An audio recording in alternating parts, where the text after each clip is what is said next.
আজকে বিকালবেলা ভাবতেছি যে গাছ থেকে আম পারবো, তো কোটা দিয়ে মনে করেন সব আম লাগ পাওয়া যায় না। তো ছাদে উঠে দেখতেছিলাম কতগুলো আম পাকছে। ছাদের এই পাশে কিন্তু একটা আমও পাকে নাই, সব কিন্তু ওই পাশে পাকছে।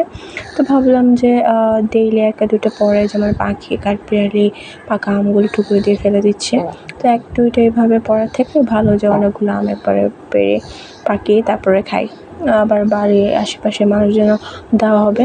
তো একটা ছেলেকে উঠাইছি, তো একটা ছেলে গাছে উঠে এরকম ঝাঁকুনি দিচ্ছিলো আর নিচে টপ টপ করে আম পড়তেছিল, আর নিচে সবাই আমরা এরকম তুলতেছিলাম আম একটা দুটো করে। তো দেখে না পারতে পারতে অনেক বোল আম পারছে। আমগুলো কিন্তু বেশ বড় হয়েছে, আবার কিছু কিছু আম ছিল একটু ছোটো।